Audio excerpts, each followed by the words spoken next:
ಈಗ ರೈಟ್ ನಾವು ನಮ್ಮ 5 ತಾಲೂಕುಗಳಲ್ಲಿ ಅಂದರೆ ನ್ಯಾಮತಿಯಲ್ಲಿ ನಮ್ಮ ಸ್ಟೇಷನ್ ಇಲ್ಲ, ಹಾಗಾಗಿ ಹೊನ್ನಾಳಿಯಿಂದ ಆಪರೇಟ್ ಮಾಡ್ತಾರೆ. ಇರ್ತಕ್ಕಂಥ ಎಲ್ಲ ತಾಲೂಕುಗಳಲ್ಲೂ ಒಂದು ಸ್ಟೇಷನ್ ಇದ್ದಾವೆ.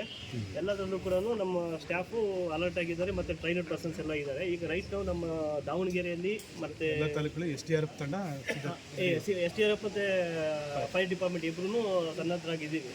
ರೈಟ್ ನಾವು ದಾವಣಗೆರೆಯಲ್ಲಿ ಒಂದು ಬೋಟು ಮತ್ತು ಹೊನ್ನಳ್ಳಿಯಲ್ಲಿ ಒಂದು ಬೋಟು ಮತ್ತು OBM ಮತ್ತು ಹರಿಹರದಲ್ಲಿ ಒಂದು ಬೋಟು ಮತ್ತು OBMನ ಇದಕ್ಕೆ ಅಂತಲೇ ರೆಡಿಯಾಗಿ ಇಟ್ಟಿದ್ದೀವಿ. We are well prepared.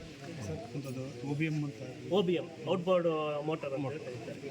ಅದೇ ಅದು ನೋಡಿದ್ರಲ್ಲ ಆ ಮಿಷಿನ್ ಇದೆಯಲ್ಲ, ಅದು ಇಲ್ಲಿದೆಯಲ್ಲ ಆ ಕಡೆ ಔಟ್ಬೋರ್ಡ್ ಮೋಟರ್ ಇದೆ ರೀ. OBM ಇದು ಅಂದರೆ ನಾವು ಮೆಕ್ಯಾನಿಕಲ್ ಆಗು ಆಪ್ರೇಟ್ ಮಾಡ್ಬೋದು ಮತ್ತು ಮ್ಯಾನ್ಯಲ್ ಆಗು ಆಪ್ರೇಟ್ ಮಾಡ್ಬೋದು, ಮೆಷಿನರಿ ಆಗಿ ಆಪ್ರೇಟ್ ಮಾಡ್ಬೋದು. ಯಾವ ಥರ ಬೇಕು ಅನ್ನೋದು ಅದೇ ಇದಿದ್ದಾಗ ಹೊಳೆಯಲ್ಲಿ ಮತ್ತು ಇದರಲ್ಲೆಲ್ಲ ಆಪ್ರೇಟ್ ಮಾಡಲಿಕ್ಕೆ ಅನುಕೂಲ ಆಗುತ್ತೆ. ಹಾಗಾಗಿ ಎರಡೂ ಇರ್ತವೆ ನಮಗೆ. ಬಟ್ ಇದನ್ನು ನಾವು ಎರಡೂ ಬಳಸ್ತೀವಿ. ಇಷ್ಟಿದೆ ಅಂತ ಅಂದ್ಬಿಟ್ಟು ಯಾರು ಸಾರ್ವಜನಿಕರು ಮತ್ತು ಬೇರೆಯವರು ಆ ಥರ ಏನು ಯಾವುದು ಹುಚ್ಚು ಸಾಹಸ ಮಾಡಬಾರ್ದು. ಅಂದರೆ ನಾವು ಸಿದ್ಧತೆ ಇದೆ ಆ ರೀತಿ ಮಾಡಿ ಇದ್ದಾರೆ ಎಲ್ಲ ಇದೆ ಅಂತ ಹೇಳಿ ಹೋದರೆ ನಾವು ತುರ್ತು ಪರಿಸ್ಥಿತಿಯಲ್ಲಿ ಮಾತ್ರ ನಾವಿದ್ರೆ ಕಾನೂನು ರೀತಿಯಲ್ಲಿ ಕ್ರಮ ಕೈಗೊಳ್ತೀವಿ. ಮತ್ತು ಸಿದ್ಧತೆ ನೀರು ಹೆಚ್ಚಿಗೆ ಈಗ ನಿಮ್ಗೆ ಗೊತ್ತಿದೆ, ನಾವು ಪ್ರತಿ ವರ್ಷ ಅಣಕು ಪ್ರದರ್ಶನಗಳನ್ನು ನಾವು ಮಾಡಬೇಕು. ಈಗ ಮಳೆ ಜಾಸ್ತಿ ಇರೋದ್ರಿಂದ ಯಾವ ಟೈಮಲ್ಲಿ ಬೇಕಾದ್ರೂ ನಮಗೆ ನೀರು ಜಾಸ್ತಿ ತುಂಗಾ ಮತ್ತು ಭದ್ರಾಯಿಂದ ಬಿಡಬಹುದು. ಅದು ಬಿಟ್ಟಂಥ ಸಮಯದಲ್ಲಿ ಏನಾದರೂ ಆದರೆ ಅಂತ ಹೇಳಿ ನಾವು ಇದರ ಸಿದ್ಧತೆಗಳನ್ನು ನಾವು ಮಾಡ್ಕೊಳ್ತಾ ಇದ್ದೀವಿ. ಆದರೆ ಅಂತೇಳಿ ಹಾಗಂತ ಸಾರ್ವಜನಿಕರಲ್ಲಿ ಮನವಿ ಮಾಡೋದು ಈ ರೀತಿ ಹಿಂಗಿದೆ, ಈ ರೀತಿ ನದಿ ತೀರಗಳಿಗೆ ಹೋಗೋದು ಮತ್ತು ಏನೋ ರೀಲ್ಸ್ ಮಾಡೋದು ಮತ್ತೊಂದು ಮಾಡೋದು ಈ ಥರದ್ದೆಲ್ಲ ಮಾಡಬಾರ್ದು ಅಂತೇಳಿ ನಾವು ಮನವಿನೂ ಮಾಡ್ಕೊಳ್ತೀವಿ. ಹಾಗೇನಾದರೂ ಮಾಡಿದ್ರೆ ಆ ರೀತಿ ಕಂಡು ಬಂದರೆ ನಾವು ನಮ್ಮ ಪೊಲೀಸ್ ಇಲಾಖೆ ಏನಿದೆ ಆ್ಯಕ್ಷನ್ ಖಂಡಿತ ತೊಗೊಳ್ತೀವಿ. ನಾವು ನಿರ್ದಾಕ್ಷಿಣ್ಯವಾಗಿ ತೊಗೊಳ್ತೀವಿ, ತೊಂದರೆನೂ ಆಗ್ತದೆ ಆಮೇಲೆ. ಹಾಗಾಗಿ ನಾನು ಎಲ್ಲರೂ ಸಾರ್ವಜನಿಕರಿಗೆ ಮನವಿ ಮಾಡ್ತೀನಿ, ನದಿ ತೀರಗಳಿಗೆ ಮತ್ತೊಂದು ಮಗದೊಂದಕ್ಕೆ ತಾವು ಹುಷಾರಾಗಿರಬೇಕು. ಮತ್ತು ಸರ್ಕಾರ ಮತ್ತು ತಾಲೂಕು ಆಡಳಿತ ಮತ್ತು ಇಲ್ಲಿ ನಾವೇನು ಟಾಸ್ಕ್ ಫೋರ್ಸ್ ಇದೆ ಅವರೆಲ್ಲ ಏನು ಸೂಚನೆಗಳು ಕೊಡ್ತಾರೆ ಅವ್ರನ್ನೆಲ್ಲ ಎಲ್ಲರೂ ಫಾಲೋ ಮಾಡಬೇಕು, ಅನುಸರಿಸ್ಬೇಕು ಅಂತ ಹೇಳಿ ನಾನು ಈ ಮುಖಾಂತರ ಕೇಳ್ಕೊಳ್ತೀನಿ.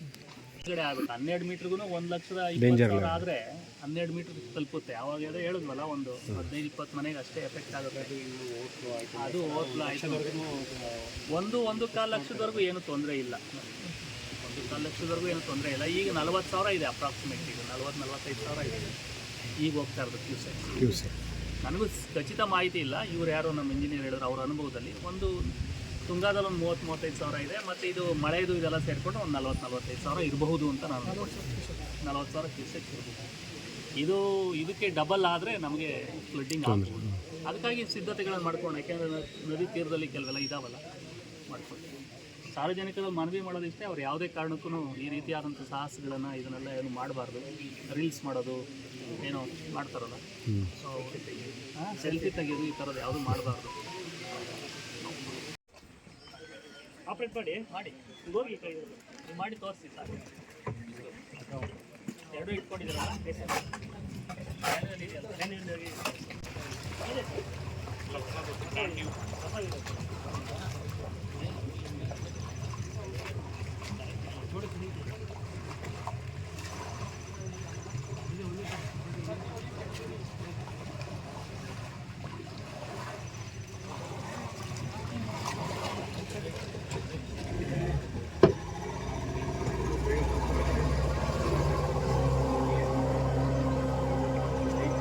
ವಿಜಯ್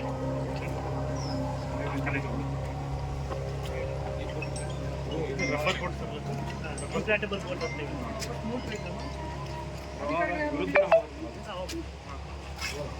ಮ್ಯಾನ್ಯಲ್ ಆಗಿ ಆಪರೇಟ್ ಮಾಡೋಕ್ಕೆ ಕಷ್ಟ ಆಗುತ್ತೆ. ಸ್ವಲ್ಪ ಕಷ್ಟ ಆಗುತ್ತೆ ಜಾಸ್ತಿ ಇದೆ.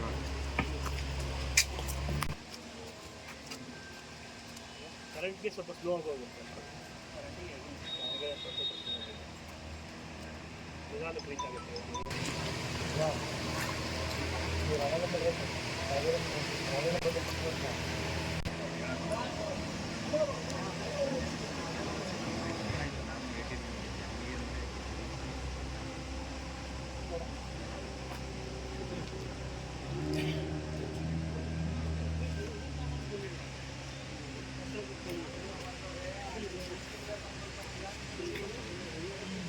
ಗಣೇಶ್ ಆಗುತ್ತೆ, ಹಿಂಗಾದ್ರೆ ಫಾಸ್ಟ್ ಆಗುತ್ತೆ. ಅಂದರೆ ಇದ್ರೊಳಗೆ ಹೋದಾಗ ಜೋರ ಹೋಗುತ್ತೆ. ಎಷ್ಟು ಕಷ್ಟ ಸರ್. ಭದ್ರಾಲ್ಲಿ ಮೊನ್ನೆ ಇದರಲ್ಲಿ ನದಿಯಲ್ಲಿ ರಿವರ್ ರಾಫ್ಟಿಂಗ್ ಅವಕಾಶ ಕೊಟ್ಟು ಮಾಡಿದ್ದಾರೆ. ಇಲ್ಲ ಭದ್ರಾ ಸರ್, ಇಲ್ಲ ಭದ್ರಾವತಿ. ಚಿಕ್ಕಮಗಳೂರಲ್ಲಿ ಏನೋ ಮಾಡ್ತಾ ಇದ್ದಾರೆ ರಿವರ್ ರಾಫ್ಟಿಂಗ್, ನೋಡಿದೆ ನಾನು. ಅವ್ರಿಗೆಲ್ಲ ಅವಾಗ ಪರ್ಮಿಷನ್ ಸಿಕ್ಕಿತ್ತು. ಲೈಸೆನ್ಸ್ ಇರ್ತಾರೆ, train people. Dandeli proper Sringeri ಅಂತ ಮಠ ಇದೆಯಲ್ಲ ಸರ್, ಅಲ್ಲೂ ಮಾಡಿದ್ದಾರೆ. ಭಾಳಷ್ಟು ಕಡೆ ಮಾಡಿ.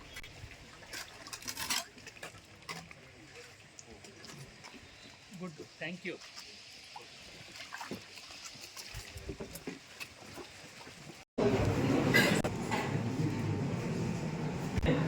ಜಿಲ್ಲೆಗೆ ಸಂಬಂಧಪಟ್ಟಂತೆ ಹೊನ್ನಾಳಿ, ನ್ಯಾಮತಿ, ಹರಿಹರ, ಚನ್ನಗಿರಿ ವ್ಯಾಪ್ತಿಯ ವಿಪತ್ತು ನಿರ್ವಹಣೆಗೆ ಸಂಬಂಧಪಟ್ಟಂತೆ ಮಾನ್ಯ ಜಿಲ್ಲಾಧಿಕಾರಿಗಳವರ ಅಧ್ಯಕ್ಷತೆಯಲ್ಲಿ ಇವತ್ತು ಸಭೆ ನಡೆಸಿದ್ದಾರೆ. ಈ ಸಭೆಗೆ ದಾವಣಗೆರೆ ಜಿಲ್ಲೆಯ ಮಾನ್ಯ ಜಿಲ್ಲಾಧಿಕಾರಿಗಳಾದಂತಹ ಶ್ರೀ ಗಂಗಾಧರ ಸ್ವಾಮಿ ಸಾಹೇಬರವರು ಆಗಮಿಸಿದ್ದಾರೆ. ಅವರಿಗೆ ಅತ್ಯಂತ ಆತ್ಮೀಯವಾಗಿ, ಹಾಗೆಯೇ ಈ ಸಭೆಗೆ ಮಾನ್ಯ ಮುಖ್ಯ ಕಾರ್ಯನಿರ್ವಾಹಕ ಅಧಿಕಾರಿಗಳಾಗಿರುವಂತಹ ಜಿಲ್ಲಾ ಪಂಚಾಯತ್ ಆಗಿರುವಂತಹ ಮಾನ್ಯ ಶ್ರೀ ಸುರೇಶ್ ಡಿ ವಿಜ್ಞಾನ ಸಾಹೇಬರವರು ಆಗಮಿಸಿದ್ದಾರೆ. ಅವರಿಗೂ ಕೂಡ ಅತ್ಯಂತ ಆತ್ಮೀಯವಾಗಿ ಸ್ವಾಗತವನ್ನು ಕೊಡ್ತಾ ಇದ್ದಾರೆ. ಹಾಗೆ ಈ ಸಭೆಗೆ ನಮ್ಮ ಉಪವಿಭಾಗಾಧಿಕಾರಿಗಳು ಆಗಮಿಸಿದ್ದಾರೆ. ಅವರಿಗೂ ಕೂಡ ಅತ್ಯಂತ ಆತ್ಮೀಯವಾಗಿ ಸ್ವಾಗತವನ್ನು ಕೊಡ್ತಾ ಇದ್ದಾರೆ. ಆಗಮಿಸಿರುವಂತಹ ಎಲ್ಲ ಜಿಲ್ಲಾ ಮಟ್ಟದ, ತಾಲೂಕು ಮಟ್ಟದ ಅಧಿಕಾರಿಗಳಿಗೂ, ಪತ್ರಿಕಾ ಸ್ನೇಹಿತರುಗಳಿಗೂ, ಎಲ್ಲ ಇಲಾಖೆಗಳ ಅಧಿಕಾರಿ ಮಿತ್ರರಿಗೂ ಸ್ವಾಗತವನ್ನು ಕೋರ್ತಾ ಮಾನ್ಯರು ಸಭೆಯನ್ನ ನಡೆಸಿಕೊಡ್ಬೇಕು ಅಂತ ಹೇಳಿ ವಿನಂತಿಯೇ. ಹೊನ್ನಾಳಿ ತಾಲೂಕಿನ ತಾವು ಅನುಮತಿ ಕೊಟ್ಟರೆ ಹೊನ್ನಾಳಿ ತಾಲೂಕಿನ ಬಗ್ಗೆ ಒಂದು 2 ನಿಮಿಷ. ಶ್ರೀಮಂತ ತಾಲೂಕಿನಲ್ಲಿ ಒಂದು ಕಡೆ ಮಲೆನಾಡು, ಇನ್ನೊಂದು ಕಡೆ ಬಯಲುಸೀಮೆಯನ್ನು ಹೊಂದಿರುವಂತಹ ತಾಲೂಕು. 2 ಭಾಗವಾಗಿ ತುಂಗಭದ್ರೆ ಈ ತಾಲೂಕನ್ನು ವಿಭಜಿಸ್ತಾರೆ ಸರ್. ನಮ್ಮ ತಾಲೂಕಿಗೆ ಹರಿಹರ, ನ್ಯಾಮತಿ, ಶಿಕಾರಿಪುರ, ಭದ್ರಾವತಿ, ರಟ್ಟೆಹಳ್ಳಿ ಇಂತಹ ತಾಲೂಕುಗಳು ಗಡಿಗುರುತುಗಳಾಗಿ ನಮಗೆ ಕಂಡುಬರುತ್ತದೆ ಸರ್. ನಮ್ಮ ತಾಲೂಕಿನ ವ್ಯಾಪ್ತಿ 44,043 ಜನ ಇರುವಂತಹ ತಾಲೂಕಾಗಿದ್ದು 495.85 ಚದರ ಕಿಲೋಮೀಟರ್ನಷ್ಟು ವ್ಯಾಪ್ತಿಯನ್ನ ಹೊಂದಿರುತ್ತದೆ ಸರ್. ನೀರಾವರಿ ನಿವ್ವಳ ಪ್ರದೇಶ 11,905 ಹೆಕ್ಟೇರ್ಗಳು. ನೀರಾವರಿ ಈಗ ಕಾಲುವೆ ಪ್ರದೇಶ 7,350 ಮತ್ತೆ ಕೆರೆ ಪ್ರದೇಶ 359.00 ಹೆಕ್ಟೇರ್ಗಳು ಇದ್ದು, ನಮ್ಮ ತಾಲೂಕಿನಲ್ಲಿ ಒಟ್ಟು 97 ಗ್ರಾಮಗಳು, 91 ಚರಕ ಗ್ರಾಮಗಳು, ಹಾಗೇನೆ 6 ಕೈಚಾಲಕ ಗ್ರಾಮಗಳಿದ್ದಾವೆ ಸರ್. ನಾಡ ಕಚೇರಿಗಳು 3 ಇದ್ದು 4 ಹೋಬಳಿಗಳಿದ್ದಾವೆ ಸರ್. ಮುಜರಾಯಿ ದೇವಸ್ಥಾನಗಳಿಗೆ ಪ್ರವೇಶವನ್ನ ಕೊಟ್ಟು ಕೋಡಂತಲೆ ಅನ್ನೋ ಗ್ರಾಮದ ಮುಖಾಂತರ ಈ ಅಂತಿಮವಾಗ್ತದೆ ಸರ್. ಈಗ ಸಾಸ್ವೆಹಳ್ಳಿ ಗ್ರಾಮದಲ್ಲೂ ಕೂಡ ಒಂದು 5 ಮನೆಗಳು ನಾವು ನೇಮಕ ಮಾಡಿ ಆದೇಶ ಮಾಡಿದ್ದೇವೆ ಸರ್. ಈಗಾಗಲೇ ನಮ್ಮ ಅಕೌಂಟ್ ನಲ್ಲಿ ಸುಮಾರು 64 ಲಕ್ಷ ಅಕೌಂಟ್ ಲಭ್ಯ ಇದೆ ಸರ್, ನಮ್ಮ PD ಅಕೌಂಟ್ ನಲ್ಲಿ. ಇದಿಷ್ಟು ನಮ್ಮ ತಾಲೂಕಿನ ಸಂಕ್ಷಿಪ್ತ ಮಾಹಿತಿ. ತಮ್ಮ ಆಹ್ವಾನ.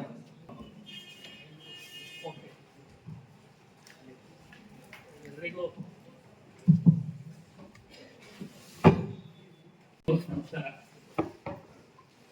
ಇವತ್ತಿನ ಸಭೆಯನ್ನ ಸಂಕ್ಷಿಪ್ತವಾಗಿ ಬೇಗನೆ ಮುಗಿಸೋಣಂತೆ.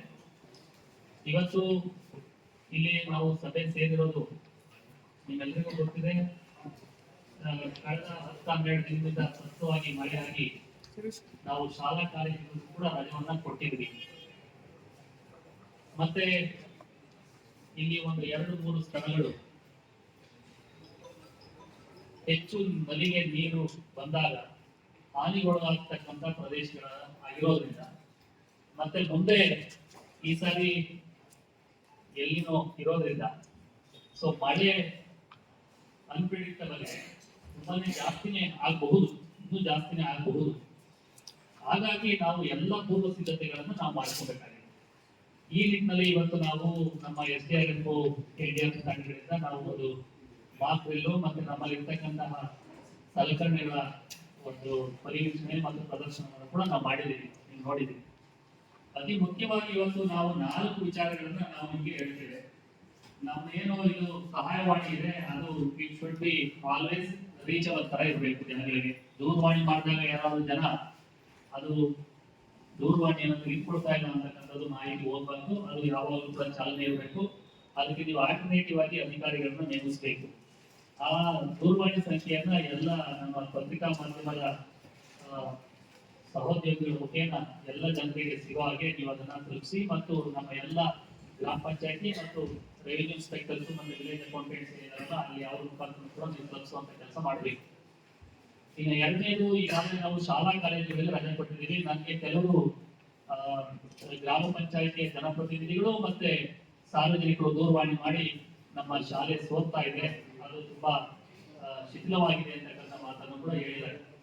ಅಂತಹ ಶಾಲೆಗಳು ಯಾವುದಿದ್ದಾವೆ ಅಂತಹ ಶಾಲೆಗಳನ್ನ ಕೂಡಲೇ, ನಾನು ಈಗ ರಿಪೇರಿ ಮಾಡಿಸೋದಕ್ಕೆ SDRF ಅಲ್ಲಿ NDRF ಅಲ್ಲಿ ಕೊಡ್ರಿ ಅಂತ ಹೇಳಿದ್ರೆ ನಾನು TDP ಅವರು 400 ಶಾಲೆಗಳನ್ನ ತಗೊಂಡ್ಬರ್ತಾರೆ. ನಮ್ಮ BDP BEO ಕೊಟ್ಟರು ಇವ್ರು ಮುಂದಕ್ಕೆ ಹಾಕಿದ್ರು. ನಾನು ಇದು ಯಾಕೆ ಸ್ವಲ್ಪ ವಕ್ರವಾಗಿ ಹೇಳ್ತೀನಿ, ಬೇಜಾರಾದ್ರೂ ಪರವಾಗಿಲ್ಲ, ಅವರಿಗೆ ತಲೆ ಉಪಯೋಗಿಸಿ ಸ್ವಲ್ಪ ಅಪ್ಲಿಕೇಶನ್ ಆಫ್ ಮೈಂಡ್ ಅನ್ನು ನೀವು ಮಾಡಬೇಕು. ಅಂದ್ರೆ ಯಾವುದು ಶಿಥಿಲವಾಗಿದೆ, ಅಕಸ್ಮಾತ್ ಏನಾದ್ರು ಮಳೆ ಆದ್ರೆ ಅಥವಾ ಇದು ನೆನಮಳೆ, ತುಂಬಾ ಜಾಸ್ತಿ ನೆನಮಳೆ ಆಗಿದೆ, ಈ ಮಣ್ಣಿನ ಗೋಡೆಗಳು ಇದ್ರೆ ಅಥವಾ ಹೆಚ್ಚುಗಳಿದ್ರೆ ಗೋಡೆ ನೆನೆಯುವಂತ ಸಾಧ್ಯತೆಗಳು ಜಾಸ್ತಿ ಇರ್ತವೆ. ಹಾಗಾಗಿ ಅನಾಹುತಗಳಾಗುವ ಸಂಭವ ಜಾಸ್ತಿ ಇರುತ್ತೆ. ಹಾಗಾಗಿ ನಮ್ಮ ಗ್ರಾಮ ಪಂಚಾಯಿತಿಯ ಮಟ್ಟದಲ್ಲಿ ಯಾವ ಈ ರೀತಿಯ ಅಂಗನವಾಡಿ ಕಟ್ಟಡಗಳು ಮತ್ತೆ ಹೆಂಚಿರ್ತಕ್ಕಂಥ ಬಿಲ್ಡಿಂಗ್ಗಳು ಅಥವಾ ಯಾವ್ದಾದ್ರು RCC ಇರ್ತಕ್ಕಂಥ ಗೋಡೆ ನಿಲ್ತಾ ಇದ್ದಾರೆ ಅಂತಕ್ಕಂಥದ್ದು ಇದ್ರೆ ನೀವು ಅದನ್ನ ಕೂಡಲೇ ಗುರುತಿಸಿ ಆ ಟೀಚರ್ ಮುಖಾಂತರ ಮಾಹಿತಿ ತೆಗೆದುಕೊಂಡು ಅವುಗಳನ್ನ ನೀವು ಏನು ರಿಪೇರಿ ಮಾಡಬೇಕು SDRF NDRF ಮುಖಾಂತರ ಕೂಡಲೇ ನೀವು ತಕ್ಷಣವೇ ನೀವು ನಮಗೆ ಪ್ರಸ್ತಾವನೆಯನ್ನ ಸಲ್ಲಿಸಬೇಕು. ನಮ್ಮ NDRF ಗೈಡ್ಲೈನ್ಸ್ ಪ್ರಕಾರ ಏನಿದೆ ಅದನ್ನ ಕೊಡಪ್ಪ, ಅಲ್ಲಿ NDRF ಗೈಡ್ಲೈನ್ಸ್ ಏನಿದೆ ಅದು ನಮ್ಮ BDPS ಸಾಹೇಬರಿಗೂ ಕೊಡಿ ಮತ್ತೆ ನಮ್ಮ BEO ಸಾಹೇಬರಿಗೂ ಕೊಡಿ, ಅದನ್ನ ನೋಡ್ಕೊಡಿ. ನೀವು ಓದಿದ್ರೆ ಗೊತ್ತಾಗ್ತದೆ ನಿಮ್ಗೆ. ಇದು ಒಂದು ತುರ್ತಾಗಿ ಆಗ್ಬೇಕಾಗಿರ್ತಕ್ಕಂಥದ್ದು. ಅಂಗನವಾಡಿ ಮತ್ತೆ ಶಾಲೆಗಳು ಮತ್ತೆ PHCಗಳು, ತಾಲೂಕ್ ಹೆಲ್ತ್ ಸೆಂಟರ್ಗಳನ್ನ ರಿಪೇರಿ ಮಾಡೋದಕ್ಕೆ ಅವಕಾಶ ಇಲ್ಲ. ಏನಾದ್ರು ಡ್ಯಾಮೇಜ್ ಆಗಿದೆ, PHCಗಳನ್ನು ಸೋರ್ತಾ ಇದ್ರೆ ಅದನ್ನ ಕೂಡಲೇ ನೀವು ನಮಗೆ ಪ್ರಸ್ತಾವನೆಯನ್ನ ನೀವು ಕೊಡಬೇಕು. ನಮ್ಮ ಸಂಬಂಧಪಟ್ಟಂತ ಇಂಜಿನಿಯರ್ಗಳಿಂದ ನೀವು ವರದಿಯನ್ನು ಕೊಡಿ. ಆಗಿದ್ರೆ ಎಷ್ಟು ಪಾರ್ಟ್ ಹೌಸ್ ಗಳನ್ನ ನಾವು ಮುಗಿಸ್ಬೇಕು, ತುಂಬಾ ಆಗಿರ್ತಕ್ಕಂಥದ್ದು. ಕೆಲವು ರಸ್ತೆಗಳನ್ನ ಕೆಲವೊಂದು ಬ್ರಿಡ್ಜಸ್ ಗಳನ್ನ ಕಟ್ಟಾಗಿತ್ತು ಅಂತ ಹೇಳಿದ್ರೆ ಬೆಸ್ಕಾಂ ಇಂದ ಯಾರಾದ್ರೂ ಇದ್ದೀರಾ, ಬೆಸ್ಕಾಂ ಇದೆಲ್ಲ ಅದು ನೀವು ನೋಡ್ಕೊಳ್ಳಿ. ಅದು ಮತ್ತೆ ಇಲ್ಲಿ ಹೊಸ ಕಂಬ ಆಗ್ತಕ್ಕಂಥದ್ದು ಯಾವುದೂ ಇಲ್ಲ. ಅಪ್ಪ ಡ್ಯಾಮೇಜ್ ಆಗಿದ್ರೆ ಡ್ಯಾಮೇಜ್ ಅನ್ನು ರಿಪ್ಲೇಸ್ ಮಾಡಬೇಕು. ಮತ್ತೆ ಟ್ರಾನ್ಸ್ಫಾರ್ಮರ್ ಯಾವ್ದು